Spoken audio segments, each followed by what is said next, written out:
Okay, so I see there two people more waiting actually. I know they're all in, huh?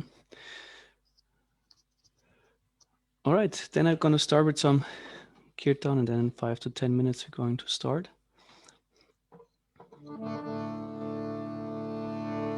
Namah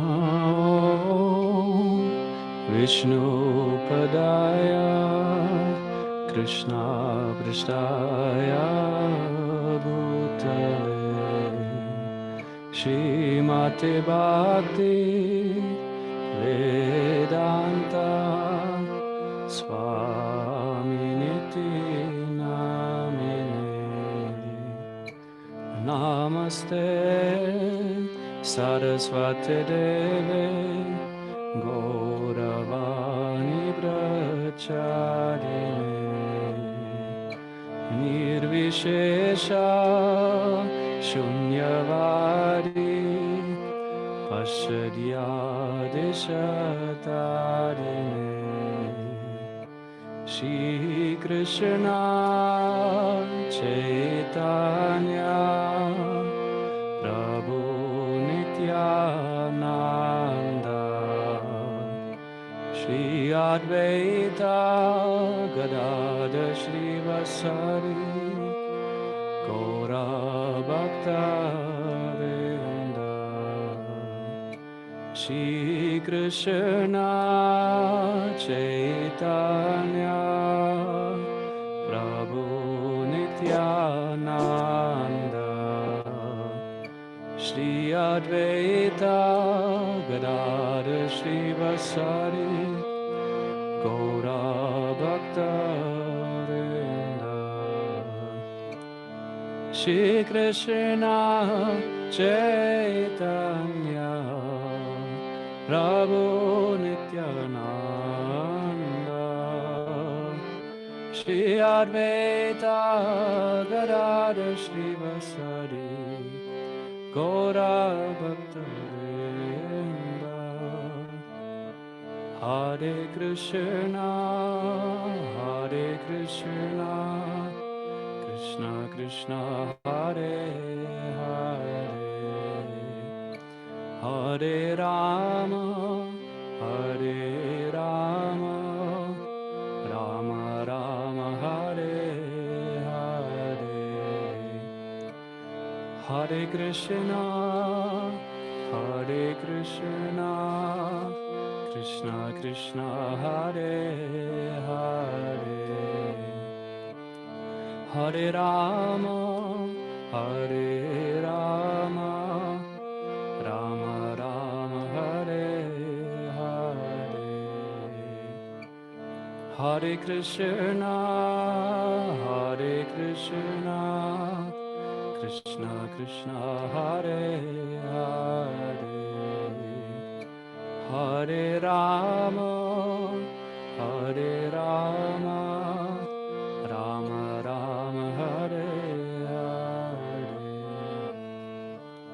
Hare Hare Krishna Krishna Krishna Hare Hare Hare Rama Rama Rama Hare Hare Hare Krishna Krishna Krishna Hare Hare Hare Rama Rama Rama Hare Hare Hare Krishna Krishna Krishna Hare Hare Hare Rama Rama Rama Hare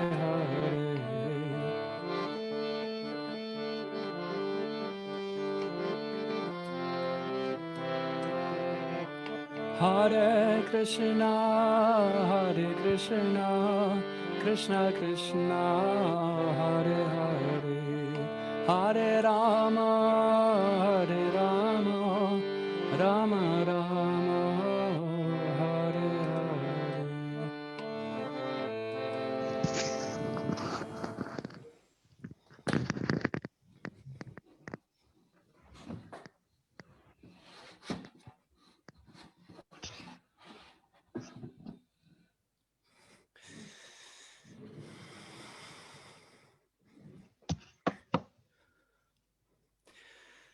So, welcome and thank you for joining to our first part, I must say, on the journey into the Vedic creation reports. We entitled that the Pastime of Creation. It's a topic I particularly feel passionate about, and it is already, how to say, of great significance for me since the last few years. And I feel particularly, how to say, inspired to share about that, since I think it is a topic or a pastime of Krishna that is very relevant to us. So before we get into it, I would like to say also what it will not be about, and also what my plan is for the first session, how to structure it. It will not be about the cosmology in its technical details. We will not hear about complicated astronomic or astrological calculations with all kinds of numbers and abstract concepts. They even, for me, sometimes way too complicated.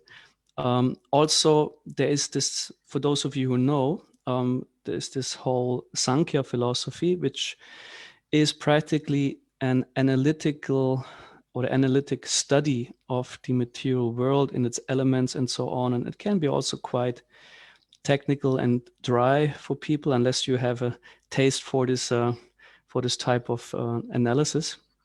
So it will also not be my focus in that. What I like to focus on is how is God or Krishna doing that, and what forms does he take? How does he employ his energy? What is his mood in all that? Because he does many things in a very wonderful way. And the emphasis is on how Krishna does the creation in a playful way. The Sanskrit word for that is lila, something being done in a very playful spirit without any effort, without that there is force. So, and also how this pastime is actually relating to us.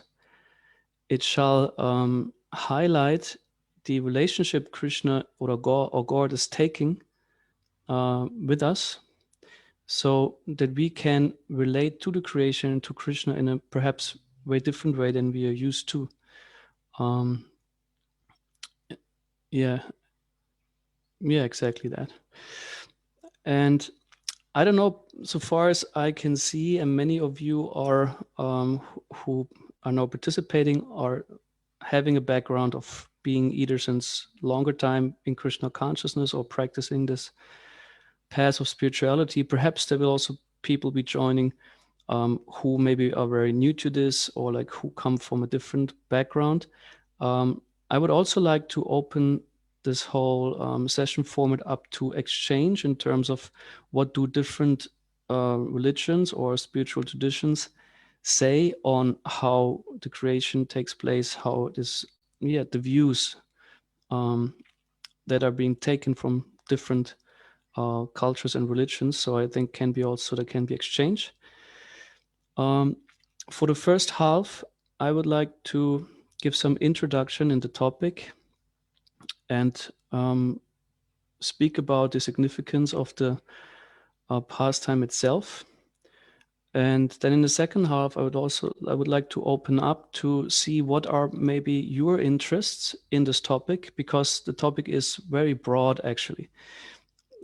The Vedic scriptures, if you look at the Srimad Bhagavatam, for example, has so many passages which are rich of information about that. There are other scriptures.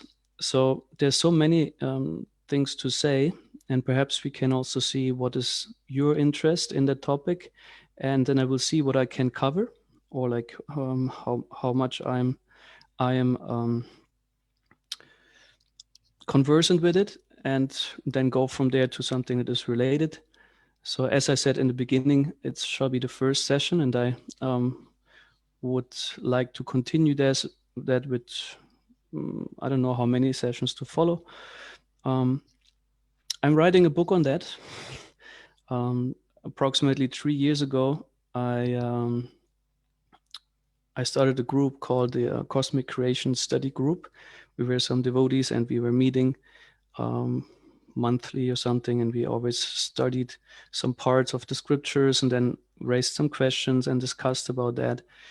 And so I gathered quite some information over the last few years, studied quite intensely texts that deal with that topic. And also I did 2 trips to South India. Also in due course of the sessions, I would like to share about impressions from there, experiences from there, or like the culture there in South India, because there the whole creation pastime has a much more, how to say, it's much more in the foreground than maybe if you go to other parts of India. Yes, so, and it's something I want to progress with this book also. That's also one reason why I do that, to be, how to say, really in touch with the topic, but also see what would people like to know about it. So what would be most relevant for you also in your spiritual life in connection to that. All right. I assume also most of you are familiar with Zoom. I'm getting familiar. For me, it's rather new, so I hope I get everything done properly when it comes to sharing screens and everything. Of course, like probably like in most Zoom meetings, I don't know how people do it. If you're not comfortable with being visible on a camera, of course, please, whatever your comments and questions are, put them in the chat, and we pick up on that. And we made the arrangement that we do not automatically mute everyone when they join, but here I see everyone mutes then accordingly. This will also be streamed, or it is being streamed on Facebook right now. Will also be be public, so just that you know, so that you can consider whether you want to be visible or audible in this format. All right. Then I would like to start to make an introduction into the topic. First of all, I think it's important to look at what does the Vedic scriptures say, who is God? Because I myself did not grow up in any way religious. I grew up in former East Germany, which is an atheistic country, so to speak, communistic country at that time. And just later with 19, I first joined a Christian community where I made my first contact with religion, with the scripture, with the concept of God, praying, and so on. So in Christianity, as most of you know, the primary idea of God is He's the creator. This is actually the main, if not the role of God. So that's mainly it. So in the most Abrahamic religions, means also Islam and Judaism, so God is looked at as the creator, the one who made us, who made the world, and there are some demands from his side or ideas. What is the purpose of this world, purpose of us? And so accordingly, then people have a whole concept of how to live in this creation with the creator. The Vedic scriptures have some very interesting concepts of who God is, in terms of that it is multifaceted. The Vedic version maintains that this aspect as creator is only one of many, and also out of the many, not even on top of the hierarchy, which is very interesting. So it's not his primary role or like activity to be the creator. So in the Vedic version, or like at least we must say particular in Krishna consciousness, because Vedic means quite a few things. So we often say that because, of course, we are linked to the Vedic scriptures in a very direct sense, but since they include a lot of different scriptures, a lot of different traditions and spiritual path, we must say, in the Gaudiya Vaishnava tradition, that is Krishna consciousness, we have the understanding that God actually is, in the first place, an enjoyer. He's not the creator in the first place, but the enjoyer. And this is here you can see Radha and Krishna. So this is what we get to know also when we join a Hare Krishna temple or go to Hare Krishna temple, if we get some books and so on, or like the tradition is like Radha Krishna, many places of pilgrimage, particularly for the Gaudiya Vaishnavas, those who are worshippers of Krishna or Vishnu. That is the focus, that actually there is a world, a spiritual world, Goloka Vrindavan called by name, where this God or Krishna is residing. And you can see here, it's a nice scenery. It's a world in a literal sense, where he is with his feminine aspect. This is also something special, or like something that distinguishes our path of spirituality or religion from others. In many monotheistic religions, there is almost exclusively actually a male God picture or God image. We don't see a female in the Christian tradition. For example, we have female characters that play a role, like the Virgin Maria and so on, but it's different than that God himself has a consort in a spiritual sense. So here also the male and female aspects are clearly represented also in persons. And yeah, we will hear later more about that also. And Srila Prabhupada phrased a very interesting term, and this is the supreme personality of Godhead. Srila Prabhupada coined that term. I never found some expression like that in any other scripture related to this, or to Christianity, also not. And let's look at the term really closely. It is already pointing out that there, within God or the Godhead, there are many personalities, out of which Krishna is the supreme personality of Godhead. So here, for some people, there's often maybe confusion, or sometimes perhaps it seems a bit complicated, because we have so many versions, so to speak, of God. Like where we say, no, Vishnu is also Krishna, Ramachandra is also Krishna. This one, they are all one and the same at the same time. And if you get used to it, if you have been studying perhaps the scriptures or being around with the Hare Krishnas, then this got more clear to you. But still, it is for many people something, a cause of confusion perhaps, how to look at it. And because in one sense it is always one, then in another sense we say, no, there's difference. Why do we worship then Krishna and not Vishnu in the first place, etc., etc. So many great sages have provided valuable insights or concepts how to understand or how to categorize Krishna effectively, so that it becomes clear why is Krishna the supreme personality of Godhead and not others like Ramachandra or Narayan and so on. And we particularly have the 6 Goswamis of Vrindavan, great sages who were physically embodied in the 14th, 15th century. And they were direct disciples of the avatar Sri Chaitanya Mahaprabhu, who is Radha and Krishna combined. And they left us with many valuable gems of Vedic scriptures, like, for example, what is called the Laghu Bhagavatamrita. Laghu means small, and Bhagavatamrita, Amrita, is of nectar, the nectar of Bhagavan, so to speak, the nectar of God. And in this book, Rupa Goswami, the author, is giving an effective categorization of the different personalities of Godhead and how Krishna is that supreme personality of Godhead.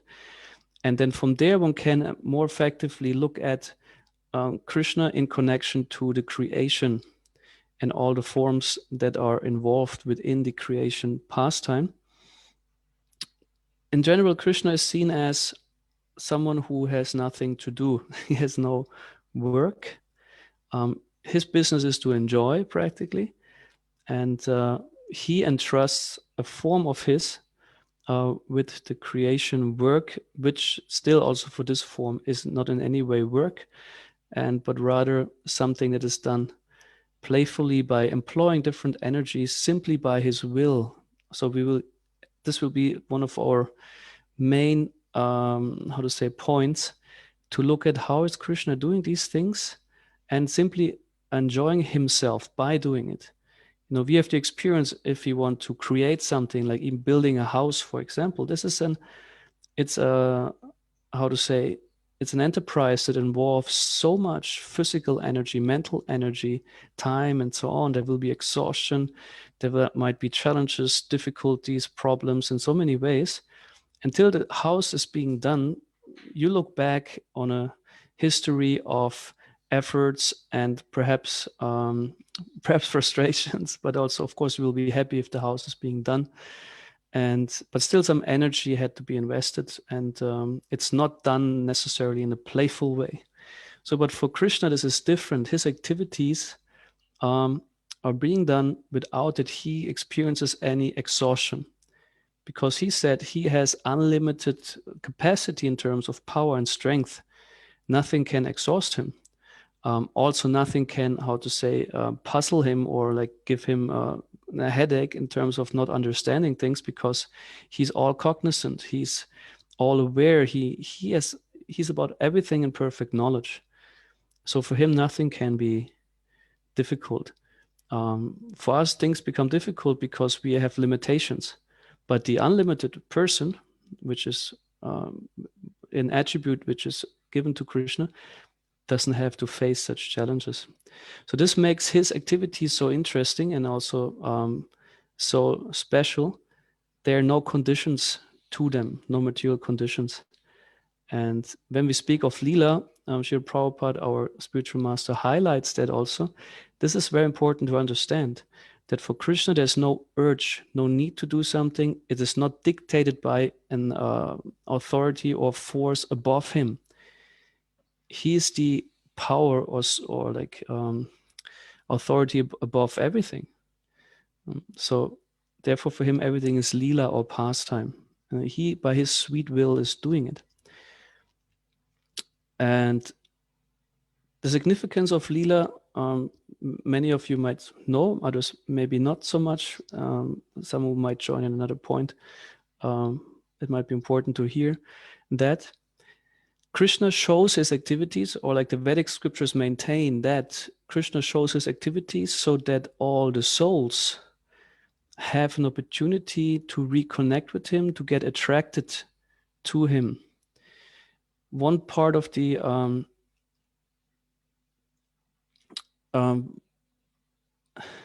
what do I want to say?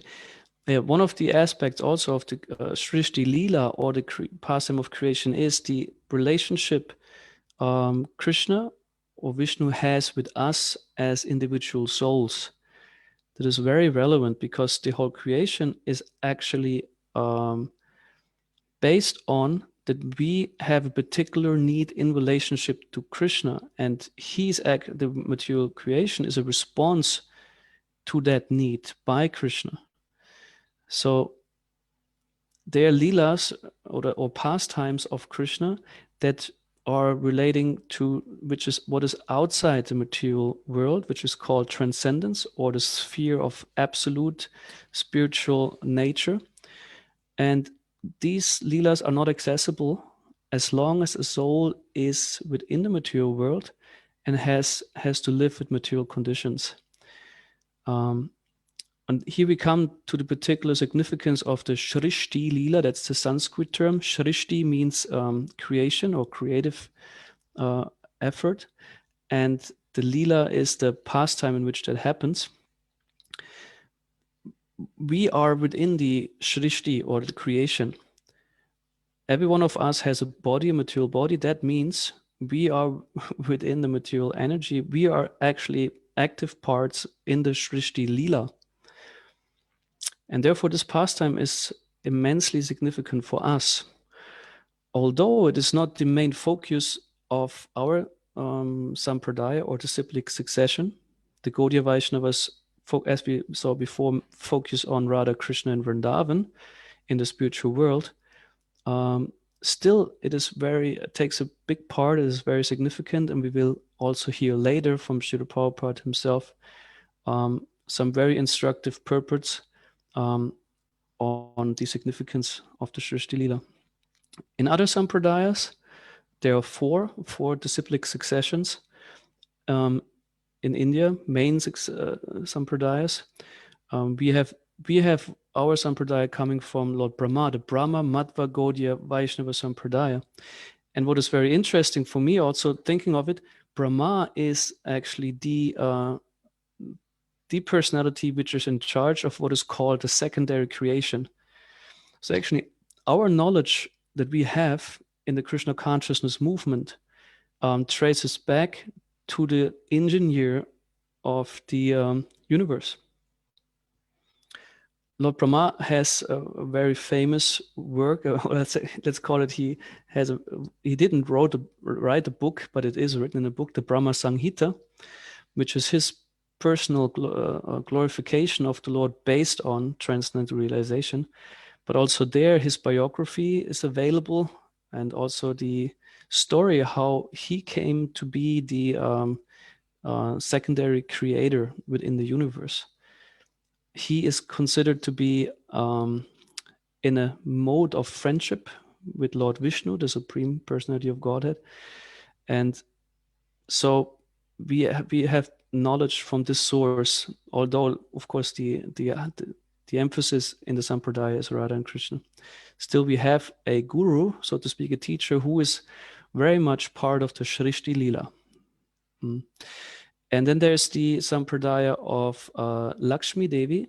Lakshmi is the female consort of Lord Vishnu, for most of you know. And in this Sampradaya, actually, the sṛṣṭi-līlā is primarily the focus.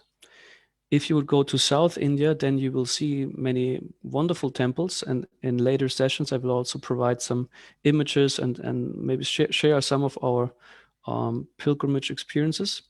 And there, like, the temples are dedicated to Vishnu, which is the creator God, so to speak. So there is a different emphasis. And so now we heard about Krishna and Vishnu, and I mentioned before how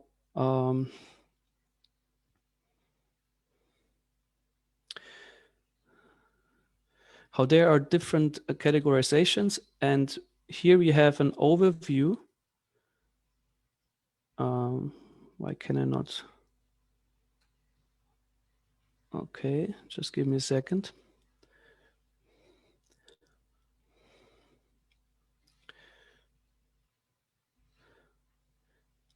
So I don't know if you see, I have to give you the stream again. Just 1 second.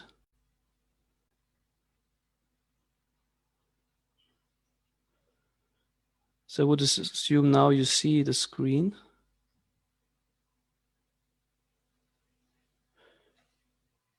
Oh yeah. So here are some basic categories of the avatars or forms of Krishna.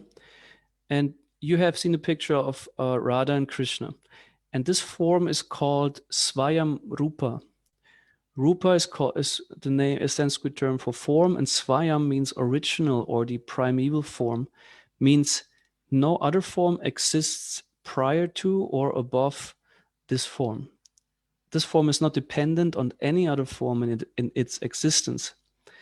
This is one of the mysteries also of the Gaudiya Vaishnavism, that here we come certainly to a limit of our capacity to understand how can something not have an origin above itself. Because creation also, we can understand, like, okay, the creation has a creator. This creator also has someone or something that created him. But I said Krishna has no origin.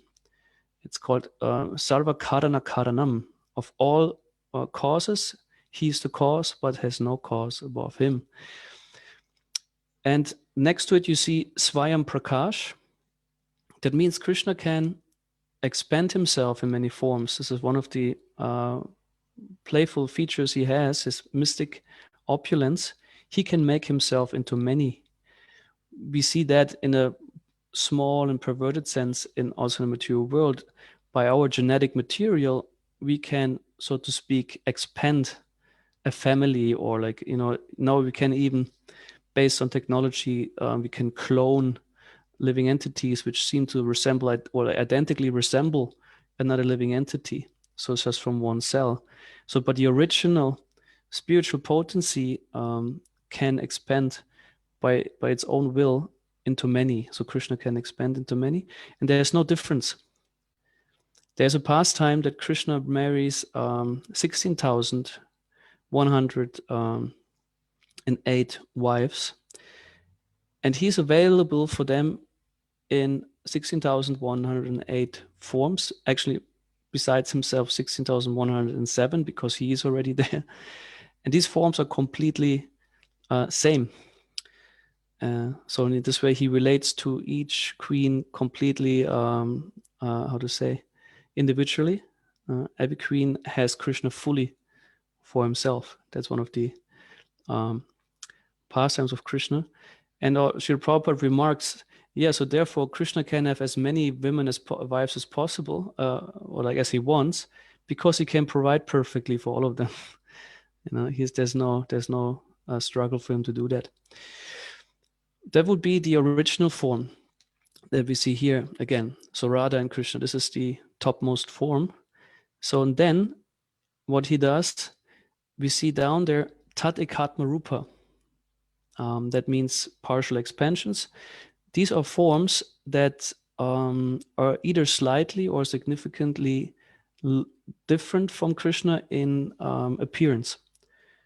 There's, for example, Balaram. This is the brother of Krishna, who appears in a whitish complexion with blue cloth. That would be that. And then there's the four-armed Vishnu forms, which we will see now later. Just go here. We have here Lakshmi and Narayan. We see here the difference is they have four arms, of course, and Vishnu holds also four items in each hand. There's the Sudarshan chakra on his finger. Then there's the conch and the lotus. He gives blessings with that. And then there's the club. I don't know if it's here visible in the pictures. Doesn't seem to, but there's a club. Where he also fights with demons. And also Lakshmi Devi, there's also an expansion of the female energy, also assumes a four-armed form. And the difference is that they have lesser spiritual potency than Krishna. Sometimes just slightly, but sometimes also significantly. That makes Krishna the supreme, that he has everything in full. And other forms he empowers with a certain amount of abilities. And then we also have Avesha Rupa, and that refers to us in a sense, because we are expansions of Krishna. So this is important to understand. We are his parts and parcels, as Krishna, as Srila Prabhupada always highlights. And this is our relationship we have in an eternal relationship of being children, so to speak, of Krishna. And we have a relationship which is now covered, so to speak. But a soul can be particularly empowered by Krishna to do to be practically like Vishnu, and then it's called an Avesha Rupa. Avesh means being dressed with, or like, and Rupa is the form, being Shakti Avesha, but a particular energy is invested in a jiva. It can perform superhuman acts or empower others to true bhakti, or like love of God. Yeah.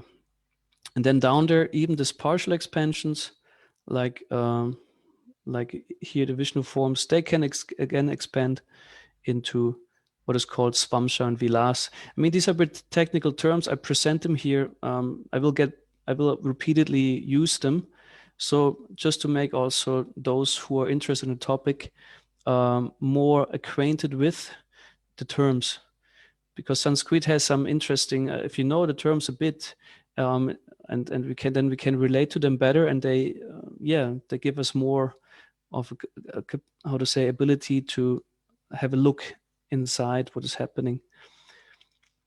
So vilas means it's a pastime that enjoys particular, it's a form that enjoys particular pastimes, and Narayan is here enjoying the pastimes of creation. So we will come to that a bit later. So I would like to read to you from the Srimad Bhagavatam a verse and a few parts of the purports that relate to the sṛṣṭi-līlā. I assume, or like that many of you are certainly, or most of you are familiar with the Srimad Bhagavatam to some degree. I don't mean that you know it all and all, but just there is discourse on many topics, and the main inquirer is Maharaj Parikshit or King Parikshit, and the main speaker is Shukadev Goswami. And Maharaj Parikshit or King Parikshit places many questions to Shukadev Goswami, and we see that in the first cantos, there is a lot of conversation or discourse about sṛṣṭi-līlā. The first canto is even entitled Creation, which is interesting because if you go through the chapters, I think you don't find actually much description about the creation. Just at the beginning, it said Om Namo Bhagavate Vasudevaya, and so on. There's a long verse, a long shloka, which establishes Krishna as the cause of everything. Sarvam Kalamidam Brahma, the supreme absolute truth is that from which everything emanates. There are spiritual manifestations, the material manifestations or creations. Krishna is the cause of all of them. And in the second and third canto particularly, there's a lot of space given to the sṛṣṭi-līlā. And here in the second canto, fourth chapter, text number 6, King Parikshit is inquiring, quote, I beg to know from you how the personality of Godhead by his personal energies creates these phenomenal universes as they are, which are inconceivable even to the great demigods. And here in the purport, Srila Prabhupada writes, in every inquisitive mind, the important question of the creation of the phenomenal world arises, and therefore for a personality like Maharaj Parikshit, who was to know all the activities of the Lord from his spiritual master, such an inquiry is not uncommon. For every unknown thing, we have to learn and inquire from a learned personality. The question of creation is also one of such inquiries to be made to the right person. The spiritual master, therefore, must be one who is sarvagya, means one who, like simply translated, would be who knows everything, but who's very conversant. Sarvagya, as stated here in before in connection with Shukadev Goswami. Thus, all inquiries on God which are unknown to the disciple may be made from the qualified spiritual master. And here the practical example is set by Maharaj Parikshit.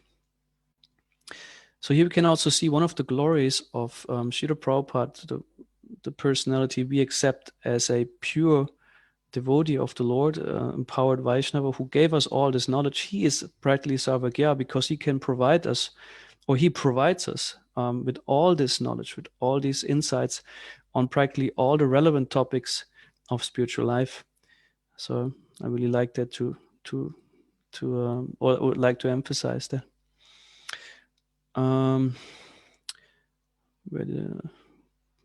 It was, however, already known to Maharaj Parikshit that everything we see is born out of the energy of the Lord, as we have all learned in the very beginning of the Srimad Bhagavatam, Janmadi Asya Yataha, this is from the first shloka. So Maharaj Parikshit wanted to know the process of creation. The origin of creation was known to him, otherwise he would not have inquired how the personality of Godhead by its different energies creates this phenomenal world. So it's important detail.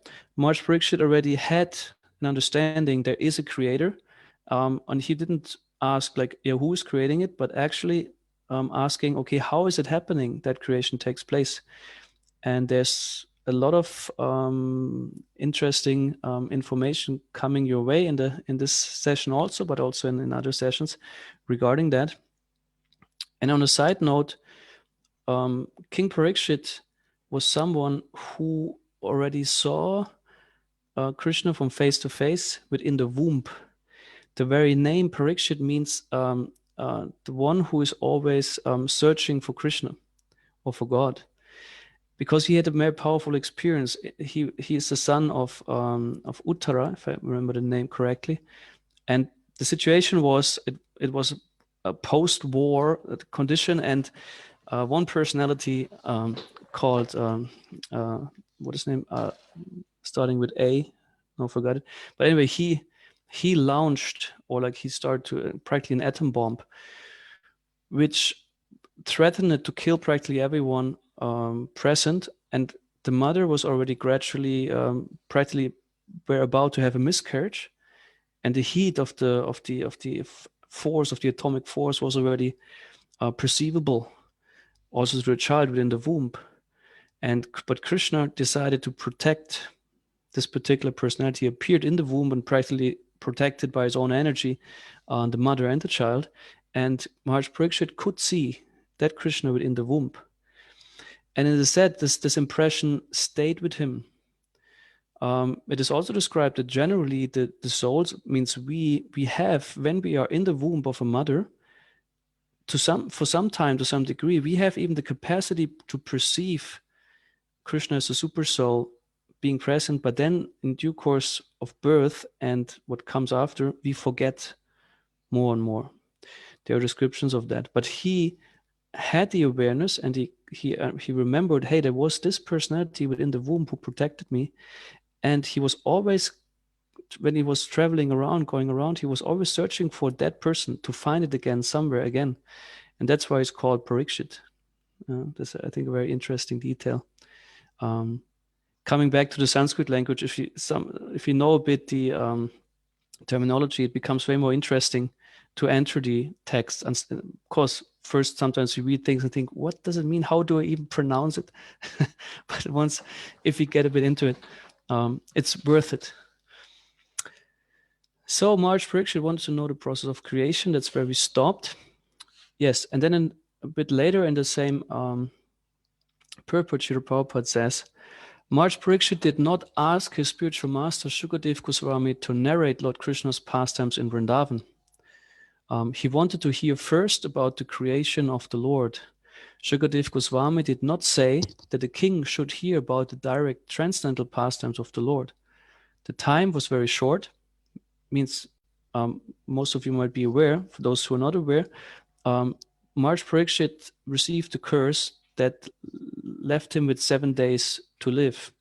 And the arrangement was that Shukadev Goswami came to speak the Bhagavatam so that his last few days in this body would be passed in absorbing in transcendental subject matters.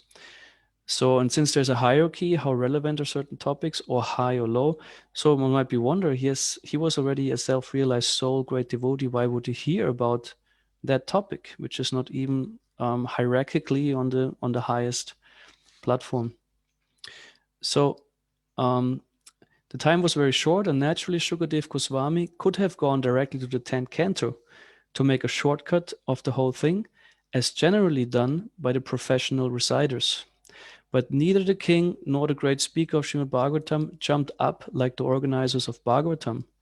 Both of them proceeded systematically, so that both future readers and hearers might take lessons from the example of the procedure of reciting Srimad Bhagavatam. Those who are under the control of the external energy of the Lord, or in other words, those who are in the material world, must first of all know how the external energy of the Lord is working under the direction of the Supreme Personality, and afterwards one may try to enter into the activities of his internal energy. So this is a very instructive part of Srila Prabhupada's purpose that makes us aware, okay, certain pastimes or activities of Krishna relate to particular qualifications also of a spiritualist. For Krishna, there's no difference in his activities. They're all spiritual. As always pointed out, the creation is no different from also what is happening in Goloka Vrindavan. But the jiva, means us, based on our conditioning, we cannot relate properly to those pastimes which happen on this pure spiritual platform, because we don't have the capacity to properly perceive and acknowledge them.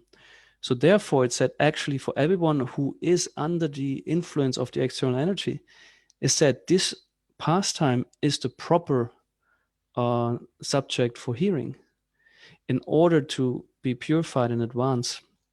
So we will later we will hear how this is, what this means practically in more detail.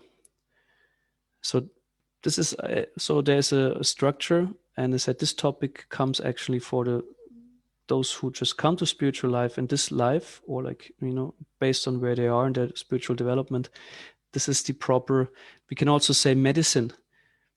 It's called, the Ishopanishad also describes a soul like us, which came in the material world, is infected by avidya. Avidya means being in ignorance or having no knowledge, being in darkness.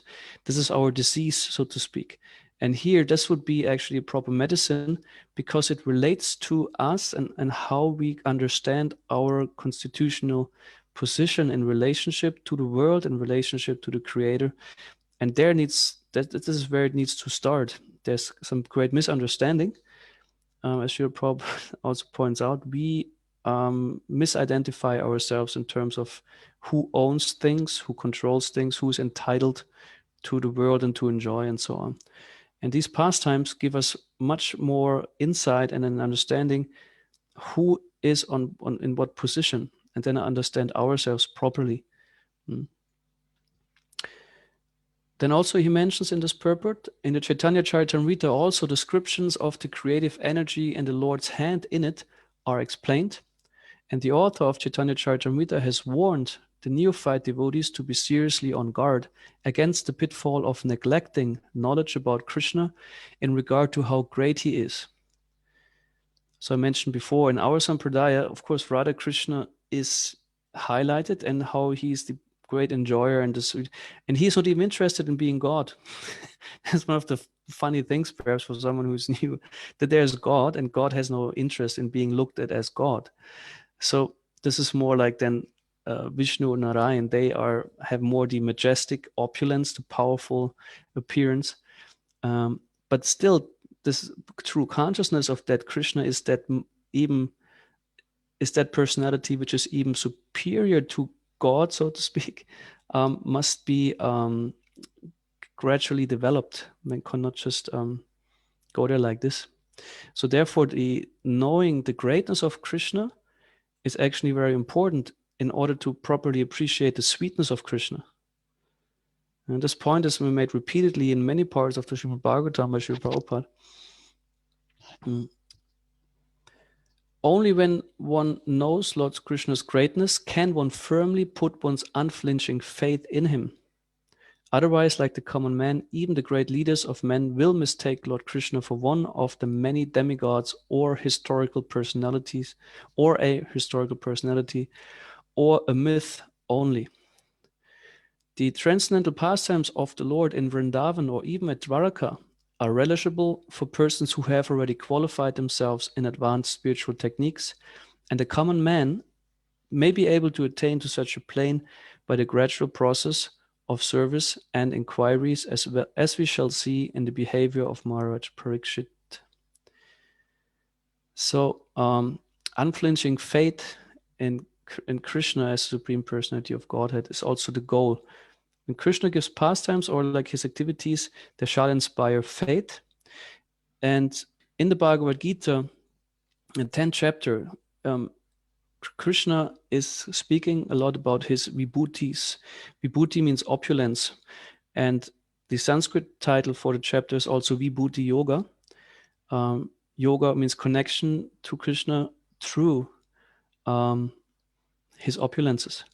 And Sri Vishwanath Chakravarti Thakur, one of the great commentators of the Bhagavad Gita, explains that Krishna does that in this chapter, starting already from the 7th chapter, in order to establish himself as a supreme object of worship.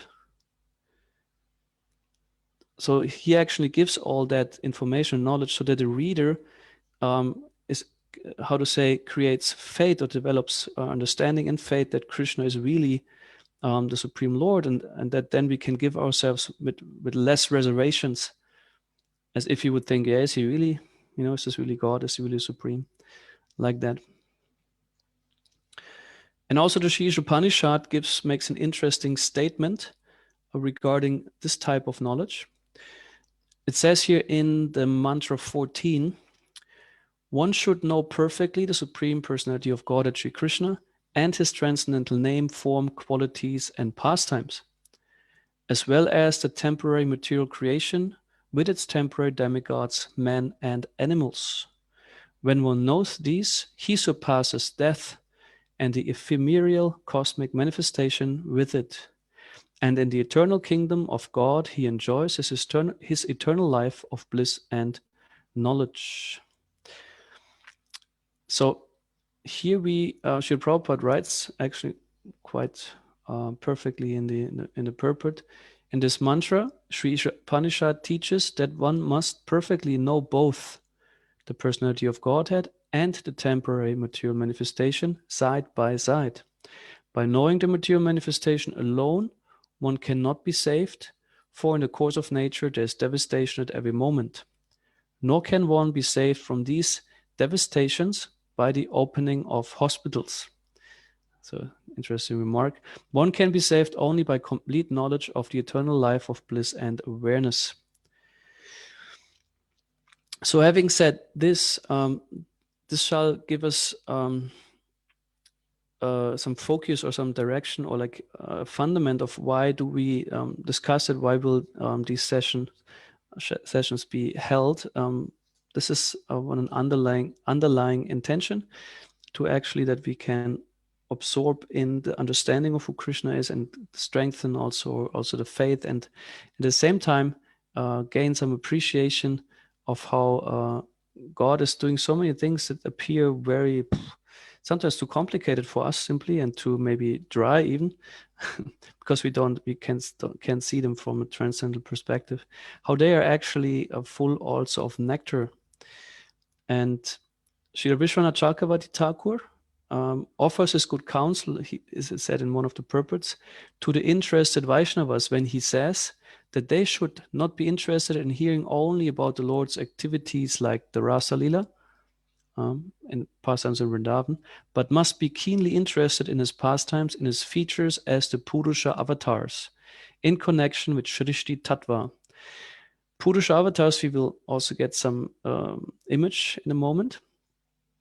The creation of functions, and following the example of Maharaj Parikshit, the ideal disciple, and Shukadev Goswami, the ideal spiritual master.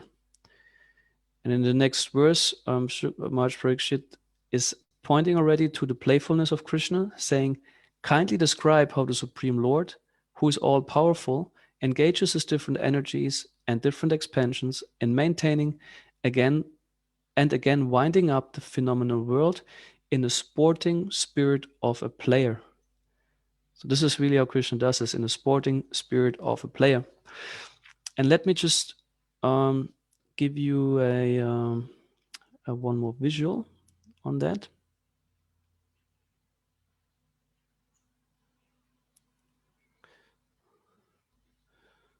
Okay, it's always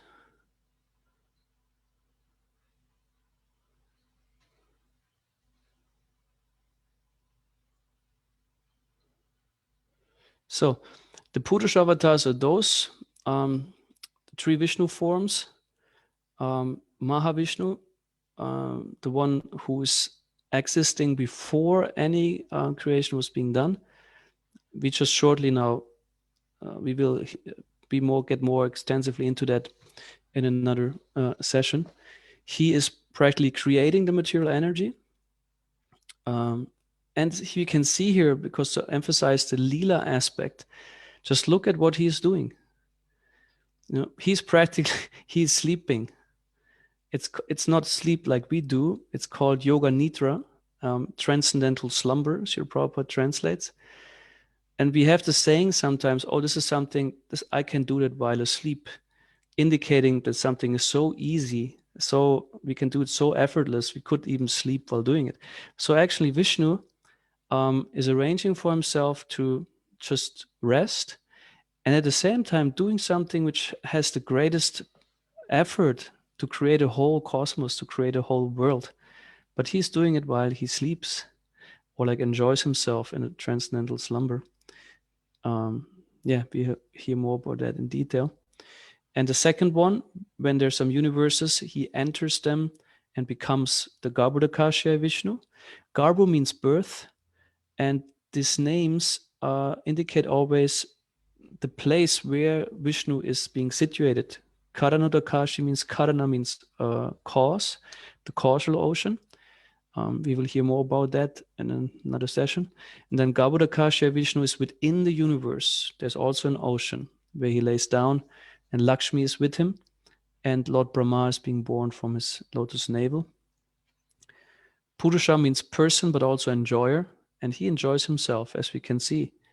Just think of it. Would anyone in the material world plan to, for example, build a house, and in order to achieve that, he would build a comfortable bed and lay down and be in slumber? It's just not thinkable. For us, it's completely the contrary. Sleep means inactivity. You don't get anything done. So, but for Vishnu or Krishna, being awake and asleep is not in any way either an advantage or disadvantage. Both states are for him as powerful and productive. He can just do it like this. Then there's also within each universe Kshiro or Kshirapti Shai. Kshirapti is the milk, and Kshirodakasha is the milk ocean, or the Vishnu form that lays on a milk ocean within the universe. There's the third Vishnu, and he also becomes our companion. That's why he is so relevant to us. He decided to accompany each and every one of us within our heart.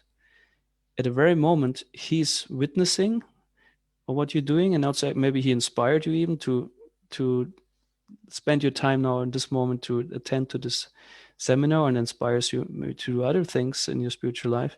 So he's there, although we don't see him literally, but this is the Vishnu form that takes care of us, so to speak. So these are some visuals. So with that, I would like to close the whole introduction, so to speak, in the topic and to the groundwork, so to speak, and would open up for all of you that you might share what maybe is interesting for you about the topic, where you would like that it goes, or like also if some of you are very familiar with other creational reports, like maybe the Christian scriptures or whatever, I think we can also share about stuff like that. And yes, like this. I see there's a chat. Yes, someone asked where the recording will be available. It is at the moment live streamed also in Bhakti Yoga London. It will be also on my profile later on. Whoever is here and would like to also continuously be part of that sessions, you can also connect with me on Facebook, and then always see when it is announced. Or all right.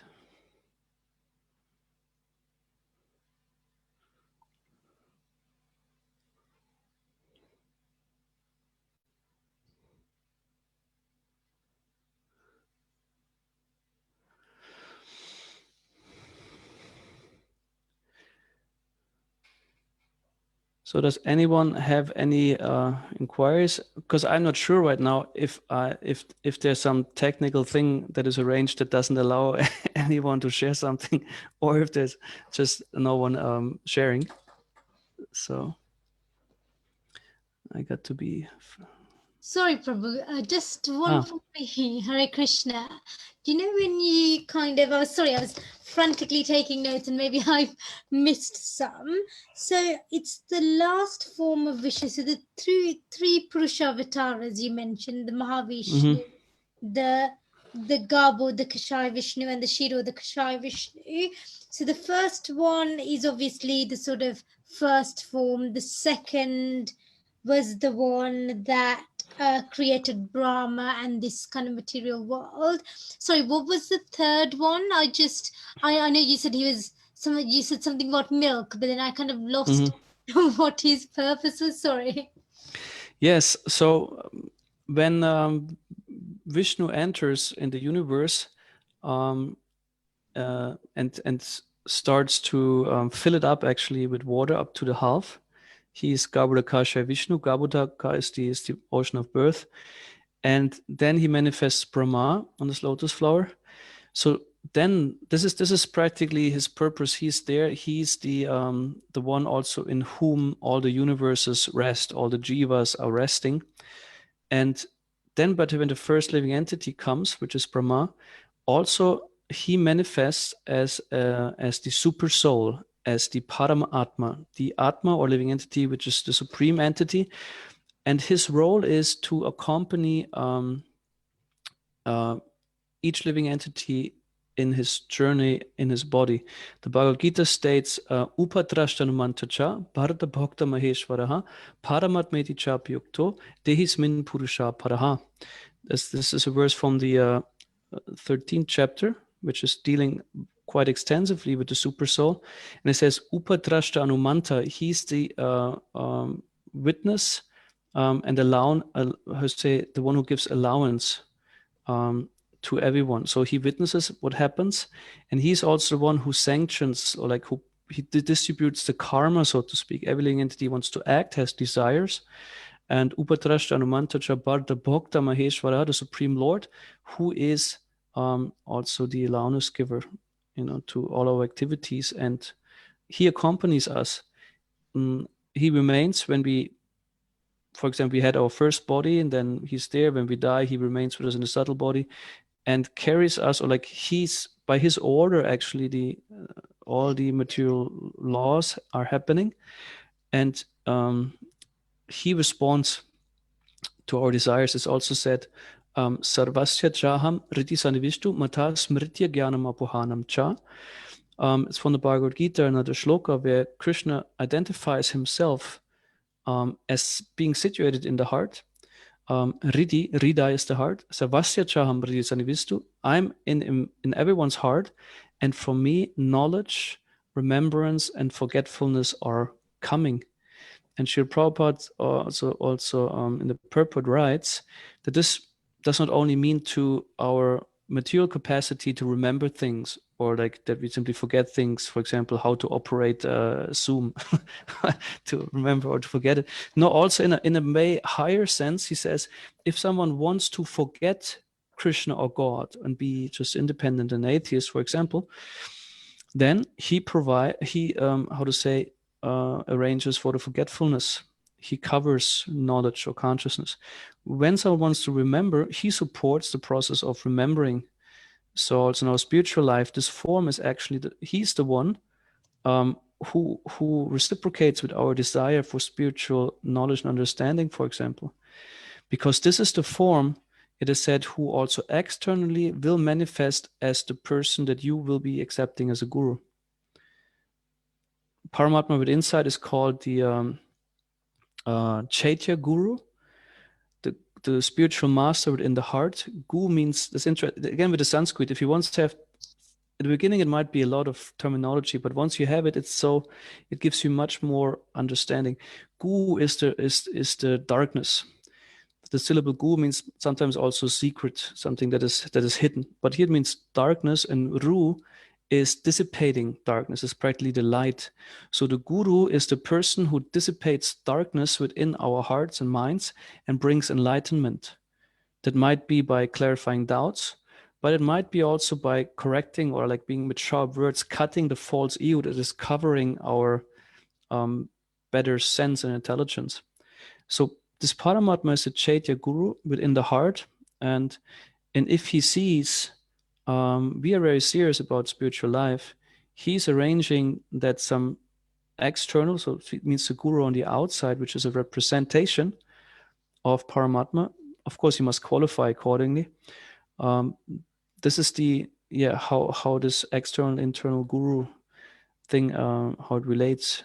Srila Prabhupada gives one example on that. He says, for example, with Dhruva Maharaj, King Dhruva, when he was very small, with 6-7 years, he got offended, his ego hurt. In due course of the whole process, he went into the forest.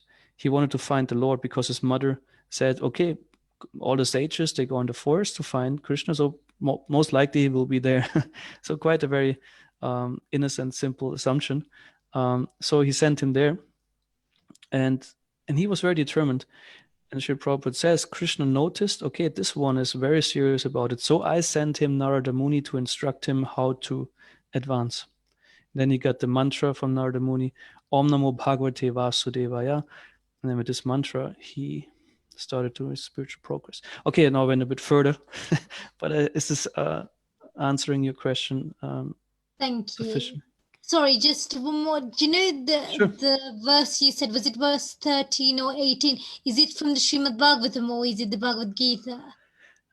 Krishna introduces himself. This is from the Bhagavad Gita.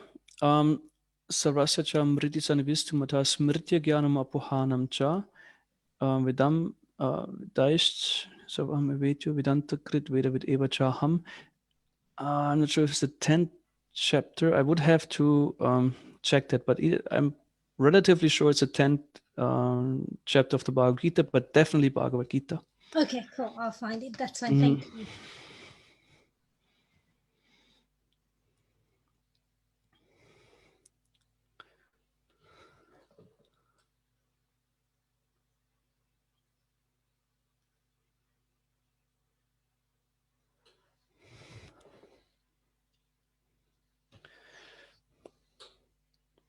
Do we have any other interest maybe expressing? We can see, for example, if you think about the whole creation topic, where you said, I always wondered about that, or I always would be interested to hear about whatever. If there's something, please feel free to share your interests.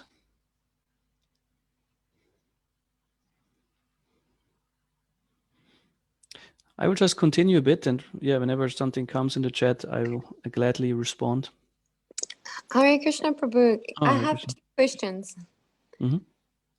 So the one question is that you mentioned that you find it interesting that we in the Brahma Gaudiya, I'm getting confused now. Now our Sampradaya. Yes, Sampradaya, you know what I mean. Yeah. So you mentioned that in our Sampradaya, it's interesting that we're connected to Lord Brahma, who's the secondary creator. So I wanted to ask if you could, elaborate anything about that. And then the other question I have, which I'm just curious about, is that we see in the Abrahamic religions, there is a great focus on God as the creator. Mm-hmm. So I was wondering if you have any insight into why there is such a great emphasis on that, aspect of God, especially if you read, because I grew up Christian, and I remember kind of being horrified at the Old Testament. Mm-hmm. Because, God is often like punishing people and killing people, and is really quite, it's kind of like a very intense character. Mm-hmm. So I was wondering if you've got any insight into why is there that focus on that aspect of God? Mm-hmm. Mm-hmm. Well, that's one historical fact is that, we have one author, it's like is even a Swiss devotee, and the name Armin Risi. He did a lot of research also in regard to such scriptures like the Christian scriptures, and he's pointing out that we had this whole 5,000 years ago, also with the entrance of Kali Yuga, that there are, I don't have all the details, but there certainly must be clear indications or evidence that there had been immense cataclysms, they call it, when there's a great flood or earthquakes, or like whatever catastrophes, which destroy a lot of country and culture and change human society significantly. So he points out that there has been such a cataclysm, also approximately in this kind of 5,000 years ago period, and many things got lost. for example, imagine now, like if suddenly there would be an immense flood and half the globe would be, underwater, so everything would be gone. And if it goes back, and the survivors would have to reorganize themselves new. So he points out that also some of the knowledge had been, of course, lost that was there before, and that people also, based on their culture and capacity, have a certain level of also religion, like they would have in terms of sociology and whatever. So that this the Christian scriptures or the Abrahamic religions also relate to the adhikar, so to speak, or spiritual qualification of the people at that time. And this is the concept they most likely could relate to best, or like that would what their consciousness allowed, that the creator God, and at the same time, but someone who is rather cruel. The Christian concept of God, since I also, of course, read the Bible, a lot, I can say, I'm not intensely studied every bit of it, but there is a lot of duality, and there's no transcendental concept of God like there in the Vedic scriptures. In the Vedas, is clearly highlighted, Krishna is not affected by the material energy.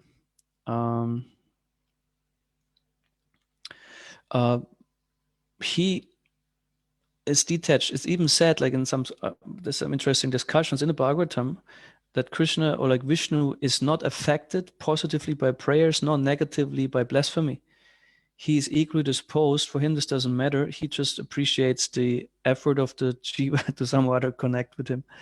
Whereas the God of the Bible is very much affected by what is being done or not being done. And even if some people sincerely endeavor, he might find fault and crush them to pieces. There's just one incident I remember in the Old Testament where the tribe of, there's also another, maybe an important detail is the Old Testament is practically the basis of Judaism. The covenant the tribe of Judah has with God is rather exclusive, and actually one can argue this scripture originally is actually only relevant for those who are geographically Jewish. It's not a universal teaching.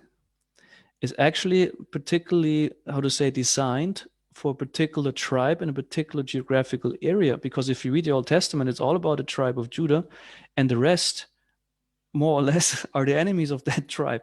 And God is practically in favor of his folk or people, and the others, that raises many questions, are also actually his creations. He created mankind, but somehow or other he favors them and hates the others, and there's a lot of duality in terms of enmity and friendship. And he has a covenant with the Jewish people. It means Jewish comes from the tribe of Judah, like this area of Israel, so this is actually historically, that's what the Old Testament is about. And also the celebrations in the Jewish context are they remember, or what is the correct term?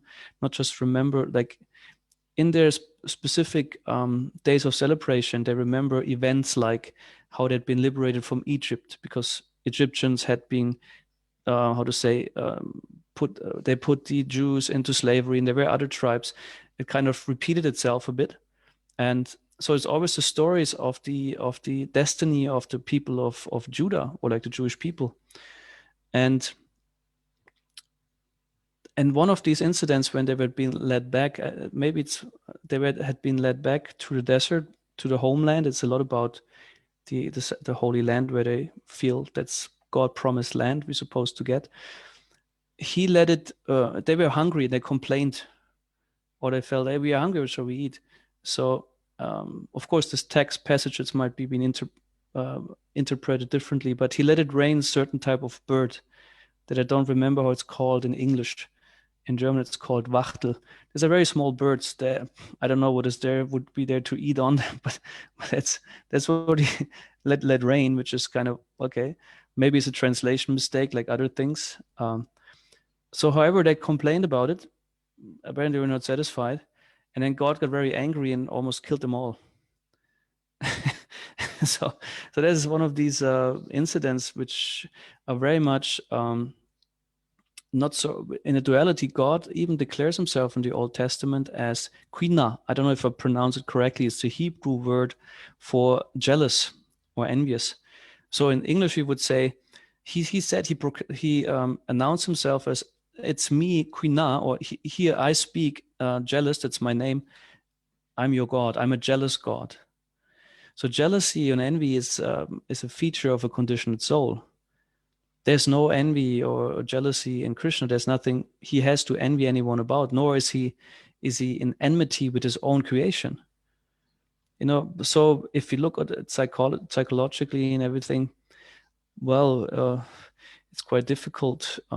So it gives for us, from our point, from the tradition of the Gaudiya Vaishnavas, the conclusion is close that this is more or less a man-made construct, a projection also. Maybe there could be in the cruelty of of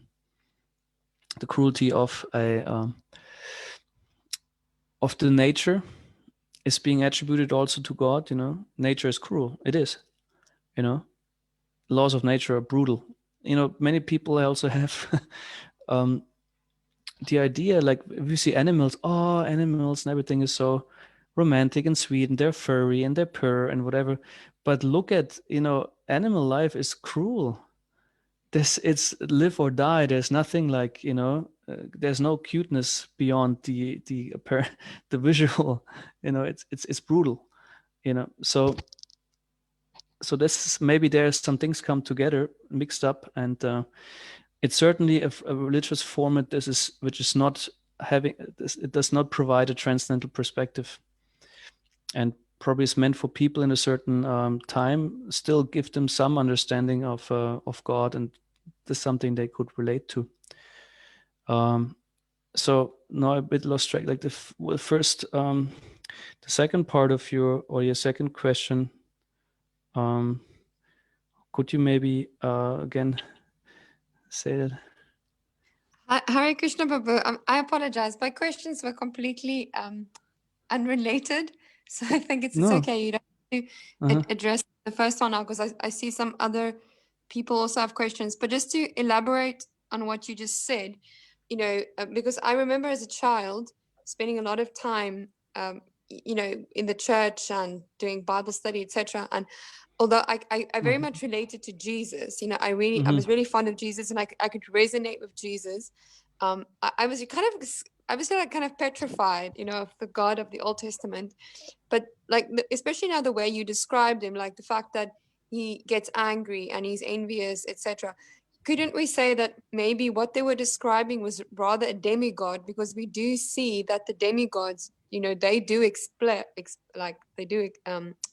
display those emotions, and they do get angry. Like we see Indra, wanting to destroy Govardhan, and so we see also even Lord Brahma becoming not envious of Krishna, but he does kind of misbehave sometimes.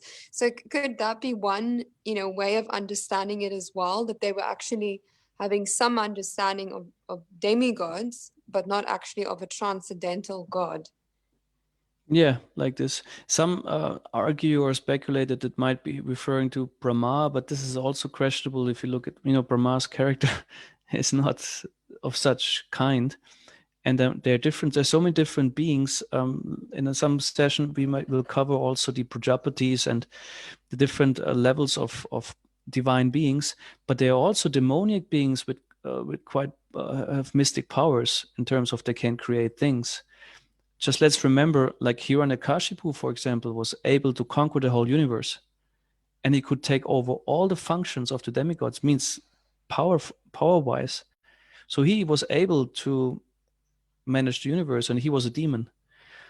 So we could also argue, this is speculative, of course, but that this particular personality in the Old Testament is actually a demoniac character with quite some mystic abilities. Yeah. And now it came to my mind what you said before with Brahma and our Sampradaya, that I wondered about, that he's actually the creator God, but still our emphasis is on Radha Krishna. Yes, because we find, so far I found at least two particular biographies or reports of how Brahma was born and how he came to his position as being the secondary creator. And the Brahma Samhita offers one biography, and in the third canto of the Srimad Bhagavatam we find another, or at least it gives different perspective. Could be that it is in a different kalpa or like age, where like the story went a bit different. It's also said Brahma does not always stem from the lotus coming out of Vishnu's navel. It said sometimes he comes even out of the Garbhodaka water. Sometimes even he's manifested out of the air also, and different. So it can be differently. So he is there's a concept of rasa, or like enjoyed relationship with Krishna, and Brahma is said to be in Sakya rasa, means he's a friend with Vishnu, which is indicated by, or like explained by, that he saw Narayan face to face. According to the Brahma Samhita, he attained that, in the Bhagavatam, he attained that level after having performed the tapasya or renunciation he was supposed to. Krishna, or like Narayan, gave him darshan. He witnessed the spiritual world, and he spoke directly to Lord Narayan. Although the meditation he apparently had was on Radha Krishna and Vrindavan. So as far as I can accommodate these two things in my limited understanding, and I don't claim it's authoritative. It's, at the moment, it's more like my capacity of understanding, that his nature, or like his relationship with Krishna, he is actually close to Vishnu, and his service is to be an appointed servant within the sṛṣṭi-līlā to create. At the same time, he is understanding, he knows that Krishna or Radha Krishna, they are superior to that, but his relationship is that he serves Vishnu as a secondary creator. And he shakes hands with Lord Narayan. This is described in the Bhagavatam in the third canto. And Srila Prabhupada says, and he says to Narayan, you spoke to me, or like you welcomed me like a friend, which was being indicated also by the handshake they gave each other. And so I find it interesting that Brahma in his Brahma Samhita, he is describing Goloka Vrindavan. So he saw practically all of it. He saw the Vaikuntha Loka, the spiritual worlds, in their majestic opulence, but also the more confidential part, Goloka Vrindavan. So all of it was revealed to him. Hare Krishna. So were there more in the chat, more questions, or let's see? It's not Dharma.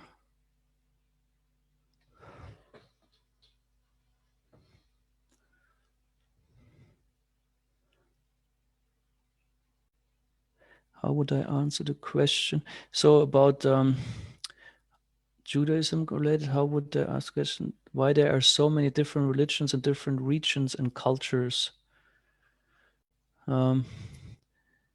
Yeah, that's in my understanding. Why is there so these different religions and regions? Since you can see now, even the Krishna consciousness movement is spread all over the world. And of course, we have certain standards and things that we do same.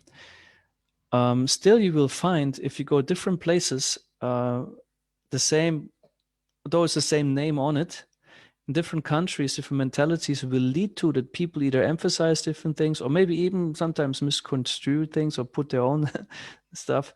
Like we have also with Christianity. Being a Christian in Switzerland or like Germany means something very different than to be a Christian in Brazil or to be a Christian in Russia, since there are also many facets to it. But even in terms of rituals, culture, and belief, there might be quite some differences, because people are different. And people have different levels of consciousness, and as described in the Bhagavad Gita, according to the consciousness one is in, might it be in goodness, passion, or ignorance, one relates stronger or less strong to a certain worldview or concept of right and wrong, or a way of lifestyle.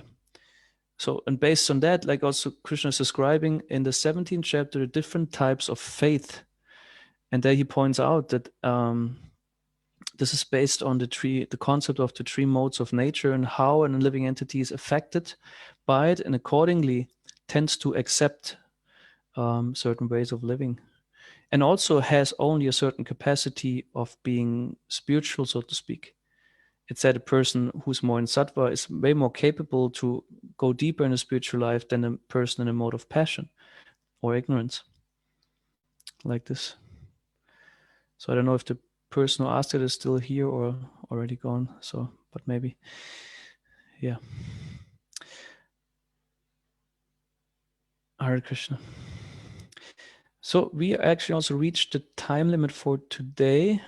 Still open for any last comment or question.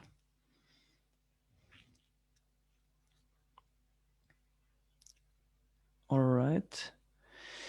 Yeah, thank you very much for in short notice participating in that.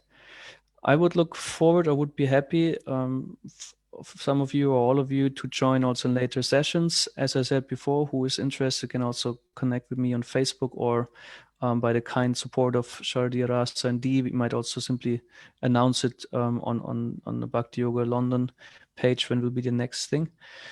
So I would be happy to continuously share with you. You can also give me feedback on the session, maybe something you appreciate, something you missed, or something you would be interested in for an upcoming session.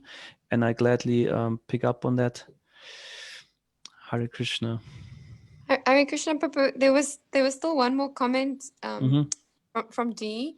She was just asking, whether there isn't actually just one religion. I mean, in terms of Sanatana Dharma. So, but how do we? Because that's an interesting thing. Because we have obviously we've got interfaith platforms, and then we go as Hare Krishnas, and then we don't emphasize the fact that there's only one religion. So how do we in a world that is multicultural and multi-religious, how do we present this idea in a convincing way that actually there's just one religion? Yes, it's certainly a very sensitive topic. Or it means the issue itself is sensitive. If you can handle it effectively, it's not so sensitive. Yes, Sanatana Dharma, as the term says, your Prabhupada also points out that we are not Hindus. That sometimes also preaching strategy that we present ourselves as Hindus or Hinduism. It might be in one sense convenient. I understand why devotees or preachers might do that. People can relate to it. It has some, how to say, heritage. It is there since a long time. Instead of particularly pointing out we are from the Gaudiya Vaishnava tradition, which is a small sect relatively to that. At the same time, he says, no, we are not Hindus. Hindu is even not existing actually as a religion. There's no founder to Hinduism or any concrete particular concept. It's a collection also of spiritual path and the geographical area and so on. So it's right now almost common knowledge that we know Hinduism as such is actually not existing. It's just a term that summarizes or collects within itself many. There might Shaiva shamanism, so many things are within Hinduism, Buddhistic kind of sects and ideas. The point is that we make a distinction between what is the eternal nature of the soul and what is the temporary nature of the body, connected with that there are different, as I mentioned before, levels of consciousness on the material platform that make a soul believe, okay, according to my body, my religion is this and this and that. But we say, no, our reference point is not the body in its differences or in its nature. Our reference point is the soul. And on the soul level, we have an equality to everyone, no matter in what body you are in. We mentioned before the Judaism. So strictly speaking, historically speaking, I mean, we could say this is only for those who are also genetically, so to speak, Jewish. But at some point in history, I'm not an expert in that. I think Judaism opened up for that you can convert to Judaism, or that people mixed whatever the historical circumstances are. And now you're part of the covenant that God had with the Jewish people. Still, it is not, from the philosophical point, it's not a universal concept. It became then with whole Jesus thing, and it opens up a whole different discussion.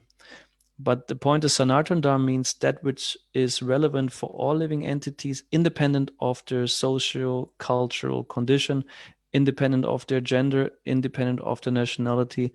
It's the nature of the spirit and how the spirit is in a relationship with the transcendental God. So actually, the discussion must be first about the distinction between what is transcendental and what is material. And to have these two things set, and then we argue when we say Sanatana Dharma, we speak about that which is eternal, which cannot be changed. You can, Prabhupada often argues, you can change your religion. You can convert from being an atheist to be a Christian, or from a Christian to be a Muslim, and then we figure, no, maybe I'm rather Buddhist. So you can't externally change that. So therefore it's not Sanatan. It's not eternal. So, but like that is always relevant to the soul. That's the religion we point out as the one religion, which ideally should reflect in any form of religious practice, means the service to God. Then also we must discuss, what concept of God do we have? The concept of God we have is for Krishna is very different from the Old Testament God. It cannot be united, no matter how nicely and diplomatically people try in religious dialogue. For the sober and critical reader, he must have a lot of goodwill and generosity in terms of linguistics and everything to equate these two. We mostly agree, since this Prabhupada also did that. He said, okay, love God is the highest principle. We agree, so therefore it's bhakti. At the same time, also Gaudiya Vaishnavas say, okay, we must know who God is in order to love and serve him. And what does service to God mean? And there again, we come into quite some differences. The principle might be, yes, we want to love God, but what we mean by that and understand by that might be very different. And there, I'm afraid I don't have the most helpful response to how to do this effectively. I think it requires some strategy based on where you stand, what kind of people you confront, and what opportunities of preaching you have. Yeah.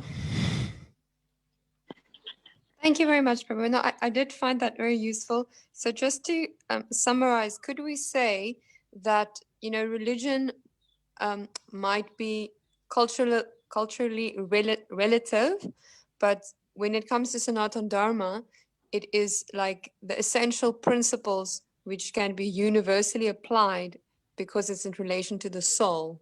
Yeah, certainly. So then in different religions, we could say aspects of Sanatana Dharma, but they could also be things which are just cultural. Yeah, particular for religion has this concept of that only a particular tribe of people is relevant to God. There are also ideas like there were in some Muslim environments, particularly with the black people who suffered a lot of racism on the hand of white people. Then it was the whole issue like, no, God is black. Because based on this is an interesting thing. For example, Jesus is portrayed in the pictures as a white brunette or like blonde hair person, shining white. But then simply historically, geographically, in this area where he appeared, people are not like that. They are not white and blonde. That's again, we come in with the projections of who is, and then they said, no, black God is black. And then from there concluding, or like at least kind of black, some might argue fully black, but then that the black people are more in accordance with God than the white people. And there's a duality. There's even in Christian circles, they say God created just some type of people. The others were created by the devil. There you go. I have the next challenge. Yeah. Okay. Thank you so much for that. Thank you for the time. We are complete. I will speak to all of you, but those who are present, my plan would be on the 23rd in the evening, maybe at 7 my time or something, to launch another session. So I would announce that then in case, and then hopefully someone will also be able to join, because I think I want to keep that going rather in a higher frequency. Now then come all the Christmas holidays, and so I'm not sure how much makes sense. Thank you very much, and have a nice evening, and see you hopefully next time. Hare Krishna.